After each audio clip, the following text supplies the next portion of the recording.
यदि प्रधानमन्त्रीजी तपाईँ साँच्चै भ्रष्टाचार गर्नुहुन्न भने कम्तीमा दुईटा काम मेरो अपिल छ यो संसद मार्फत कि तपाईँ क्याबिनेटमाथि छानबिन गर्ने प्रावधानबाट किन डराउनुहुन्छ? तपाईसँग जोडिएको कयौं काण्डहरू, व्हाइट बडी काण्ड दुनियाँले उठाइरहेको छ, गिरिबन्धु टी एस्टेट, दुनियाँले बताइदिनुस् न। हामी जान्न चाहन्छौँ, दुनियाँले जान्न चाहन्छ हाम्रो प्रधानमन्त्री चोखो हुनुहुन्छ भने दुनियाँलाई साबित गरेर देखाउनुहोस्। तपाईले भन्नुहुन्छ यो सरकार स्वाभाविक छ, म त लाग्छ लाज भएको भए लाज पनि लजाउँथ्यो। तपाईँ त आफै बोलिराख्नु भएको छ सरकार ढल्छ, अरूले बोल्छ कि बोल्दैन मलाई थाहा छैन, तर प्रधानमन्त्रीजीले लगातार एक हप्तामा एकचोटि बोल्नुहुन्छ सरकार ढल्दैन। संसदको सबै पद त तपाईहरूले बाँडफाँड गर्नुभयो, तपाईहरूले आफ्नो पकेटबाट सभापतिहरू बनाउनु भयो, सभामुख बनाउनु भयो, सांसदको भागभण्डा पनि तपाईँले नै लगाउनु भयो, 2/3 को उपस्थिति पनि तपाईँकै छ र काम गरेन भनेर आएर यहाँ मात्र संसदको हुरमत लिनुहुन्छ। मध्यरातको अन्ध्यारोमा उत्पत्ति भएको यो सरकार बनेदेखि नै नेपाली समाज अन्धकार यात्रामा छ। सम्मानीय सभामुख महोदय, मध्यरातको अन्ध्यारोमा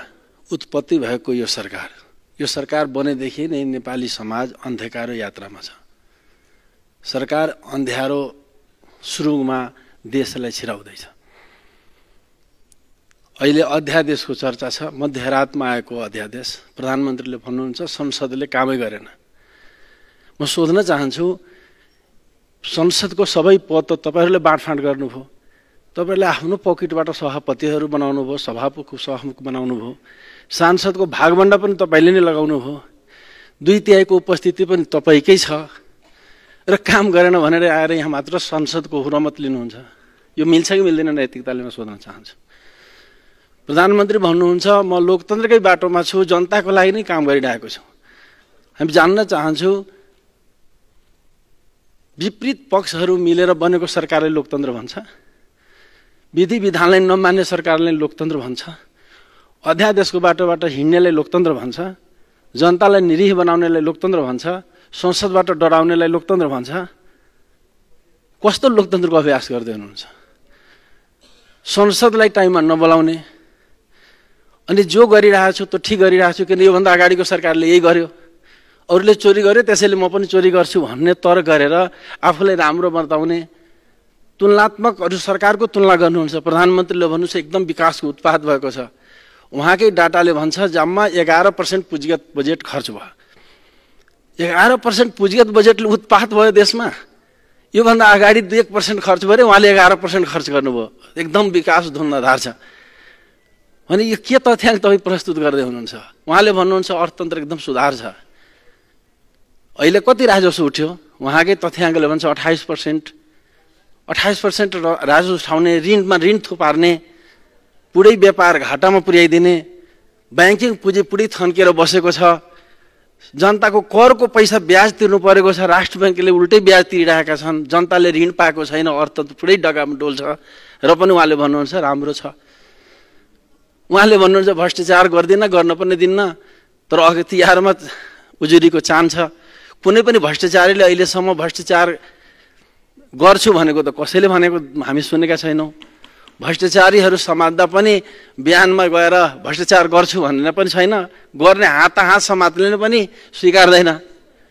यदि प्रधानमन्त्रीजी तपाईँ साँच्चै भ्रष्टाचार गर्नुहुन्न भने कम्तीमा दुईटा काम मेरो अपिल छ यो संसद मार्फत कि तपाईँ क्याबिनेटमाथि छानबिन गर्ने प्रावधानबाट किन डराउनुहुन्छ? क्याबिनेटको निर्णयमाथि किन छानबिन नहुने? तपाईँ प्रधानमन्त्रीहरू धेरै चोखो हुनुहुन्छ, इमानदार हुनुहुन्छ, भ्रष्टाचार गर्नुहुन्न भने क्याबिनेटको निर्णय छानबिनको दायरामा किन आउँदैन? तपाईसँग जोडिएको कयौं काण्डहरू, व्हाइट बडी काण्ड दुनियाँले उठाइरहेको छ, गिरिबन्धु टी एस्टेट लगातार उठिरहेको छ, भुटानी शरणार्थी, नक्कली भुटानी शरणार्थी लगातार उठिरहेको छ, किन छानबिन अगाडि बढ्दैन? दुनियाँले बताइदिनुहोस् न। हामी जान्न चाहन्छौँ, दुनियाँले जान्न चाहन्छ हाम्रो प्रधानमन्त्री चोखो हुनुहुन्छ भने दुनियाँलाई साबित गरेर देखाउनुहोस्। हामी त त्यसरी हेरिरहेका छैनौँ। भ्रष्टाचार दिनदिनै बढ्दो छ, जनता निराश छ। के लोकतन्त्र भन्छ? तपाईँले भन्नुहुन्छ यो सरकार स्वाभाविक छ, म त लाग्छ लाज भएको भए लाज पनि लजाउँथ्यो। हात्ती र सुगरको एकतालाई के प्राकृतिक एकता भन्छ? के त्यो मेल स्वाभाविक मेल हुन्छ? प्राकृतिक मेलले मात्र विकास गर्छ, अप्राकृतिक मेलले जहिले पनि विनाश गरेको छ। प्रधानमन्त्रीज्यू, तपाईँले जो गर्दै हुनुहुन्छ जनादेश विपरीत गर्दै हुनुहुन्छ। कहिले पनि आफू काङ्ग्रेसले म कहिले कम्युनिस्ट हुन सक्दैन, कहिले पनि कम्युनिस्टले काङ्ग्रेस हुन सक्दैन, एकदम विपरीत छु, कहिले मेल हुन सक्दैन, यसले त राम्रै मेल गरिराख्नु भएको छ। तपाईँले मजाले भनिरहेको छु सरकार ढल्छ, तपाईँ त आफै बोलिराख्नु भएको छ सरकार ढल्छ। अरूले बोल्छ कि बोल्दैन मलाई थाहा छैन, तर प्रधानमन्त्रीजीले लगातार 1 हप्तामा एकचोटि बोल्नुहुन्छ सरकार ढल्दैन। सरकार यति महिना जान्छ, यसपछि अर्को भन्छ तपाईँ लगातार यो रटान गरिराख्नु भएको छ र तपाईँ सरकार बलियो छ भनिराख्नुहुन्छ।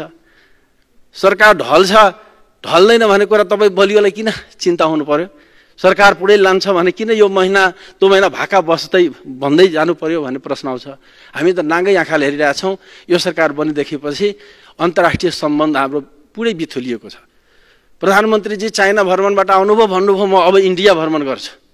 दुनियाँले स्वाभाविक मान्यो, तर किन अहिलेसम्म इन्डिया भ्रमण भएन हामी जान्ने इच्छा पनि राख्न चाहन्छौँ। यसरी देशको हुरुमत लिने, एउटा देशको इमेजलाई प्रधानमन्त्रीले जसरी तपाईँ गरिराख्नु भएको छ, देशको इमेजलाई माथि राख्नुहोस्। तपाईँको सामान्य मिस्टेकले हाम्रो देशको इमेजमाथि असर परिरहेको छ। हामी लगातार हेरिरहेछौँ, हाम्रो देशको जो इमेज थियो खस्किँदै गइरहेका छन्। नेपाली जनता निराश छन्। नेपाली जनताले नेपालमा भविष्य देख्न छोड्यो। प्रधानमन्त्रीज्यू, नेपालमा यहाँ शिक्षित होस् या अशिक्षित होस्, योग्य होस् या अयोग्य होस्, ओहदावाला होस् या रोडका मान्छे हुन्, कसैले नेपालमा भविष्य देखेन त प्रधानमन्त्रीज्यू। यही संसदमा भएका मान्छेहरूको अधिकांशको छोराछोरी विदेशमा छन्। आफ्नो छोराछोरीले तपाईँहरूले आश्वस्त गर्न नसक्ने मन्त्रीज्यू, प्रधानमन्त्रीज्यू उच्च ओहदामा बस्दा बस्दै जागिर जाने भन्दा अगाडि नै PRP ग्रिड कार्डको अप्लाई गरिसक्ने, अनि नेपाल कसरी बन्छ त प्रधानमन्त्रीज्यू? तपाईँ निराश बनाएको होइन। यसरी लगातार यहाँ भइराख्दा यो संसद आफ्नो गरिमाले उठाउनु पर्दैन? सभामुखले कतिपटक भन्नुभयो छिट्टो संसदको अधिवेशन बोलाउनुहोस्। योभन्दा अगाडिको सरकारले माघमा बोलाएको थिए र त्यसैले म फागुनमा बोलाउँछु, यो कम्पिटिसन गर्ने हो त?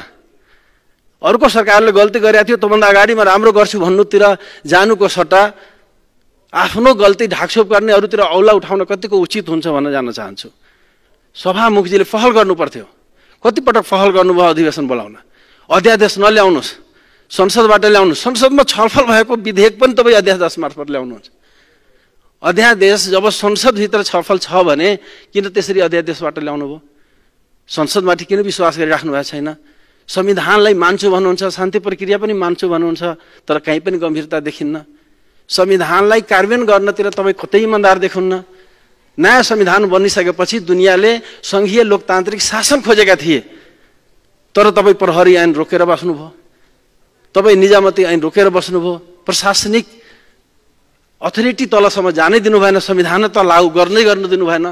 दुनियाँले सेवा खोजेका थिए, नयाँ संविधान अनुसारको शिक्षा र स्वास्थ्यको सेवा खोजेका थिए। सेवामूलक संस्थाको लागि कानुनै बनाउनु भएन। शिक्षा ऐन त्यत्तिकै रोकिया छ, स्वास्थ्य ऐन ल्याउनु भएन। मौलिक हक के ल्याउँछु भन्नुभयो, तर मौलिक हकसँग कानुनको कुनै चर्चा पनि छैन। तपाईँले बनाएको यो मौलिक हकहरू कुन राज्यले, कुन सरकारले कति दायित्व बेहोर्छ, त्यो विषय बसको विषय बन्नु पर्दैन। त्यो विषय यहाँ आउनु हुँदैन। तपाईँ साँच्चीकै संविधानप्रति इमान्दार छ, संविधान तपाईँहरूको अन्तर्मनले नै बनेको छ, पुरै तपाईँहरूको मेहनत राम्रो छ भने त कार्यान्वयन गर्नु पर्थ्यो नि। कार्यान्वयन त कतै देखिएन त। न शासनको प्रत्याभूति दिने कुनै काम गर्नुभयो, न सेवाको प्रत्याभूति दिने कुनै काम गर्नुभयो, न मौलिक अथोरिटीलाई उपयोग गर्ने कुनै काम गर्नुभयो। अहिलेसम्म 2 वर्ष भइसक्यो, जम्मा यो संसदले 11वटा विधेयक बनाएको, त्यो पनि संशोधन विधेयक। एउटा पनि नयाँ विधेयक बनाउन नसक्ने, संसदलाई पङ्गु बनाइदिने, संसदलाई पङ्गु बनाउने, संसदहरू जो जनप्रतिनिधि त्यसलाई निरीह एउटा कारिन्दा बनाइदिने, अनि लोकतन्त्र भनि पनि नछोड्ने। यसले लोकतन्त्र भन्छ? लोकतन्त्र भनेको जनताको सुप्रमेसी हो प्रधानमन्त्रीज्यू, जनप्रतिनिधिको सुप्रमेसी हो। आज जनप्रतिनिधि तपाईँले कारिन्दा बनाउनु भएको छ, दबाएर राखिराख्नु भएको छ, यसमन बनाउनु भएको छ। यसरी लोकतन्त्रलाई हामी भन्न मिल्दैन। तपाईँ आज जनता बेहाल अवस्थामा छ, देश उजाड अवस्थामा छ, जनता असुरक्षित ठानिरहेका छन्, बिचौलिया मटाएका छन्। तपाईँको अध्यादेशले के भन्छ? भूमि अध्यादेशले को खुसी छ? जनता खुसी छ कि भूमाफियाहरू खुसी छन्? तपाईँले ल्याएको अर्थ विधेयकहरूले को खुसी छ?